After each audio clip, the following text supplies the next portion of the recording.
We are inside Israel, approaching the border post with Gaza. A vast fireball in the Gazan sky beyond. Two telltale black plumes of smoke describe this continuing war.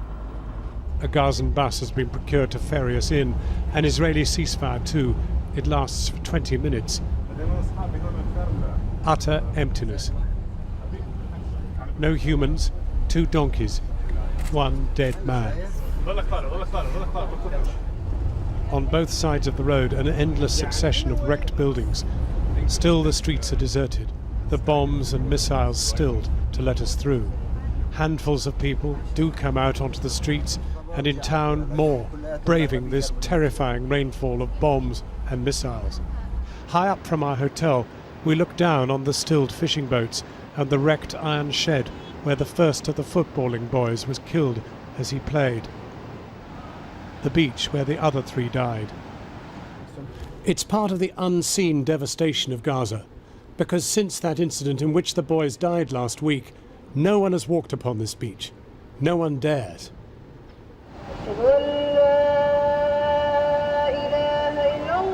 Amid the call to prayer from Gaza's minarets, there is fear everywhere of being in the open.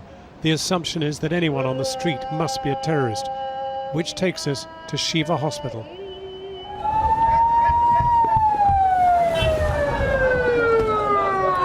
And complete mayhem.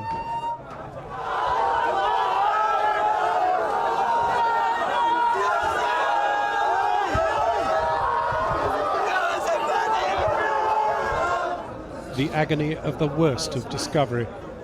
He's dead, beyond rescue, but not beyond the contorted grief of his own sons.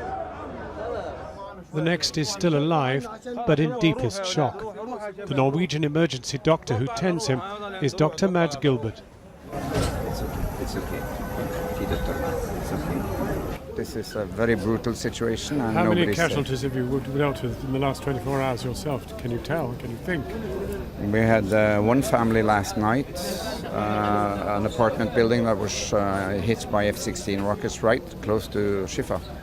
And we had between 40 and 50 casualties within 15 minutes, 3 dead, I think.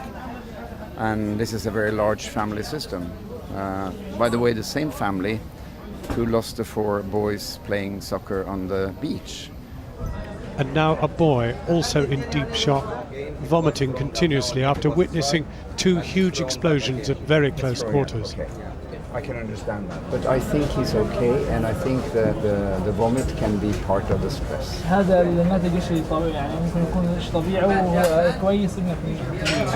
And thank God he is alive. Outside, people lie, sit, stand anywhere as they wait for news of wounded loved ones.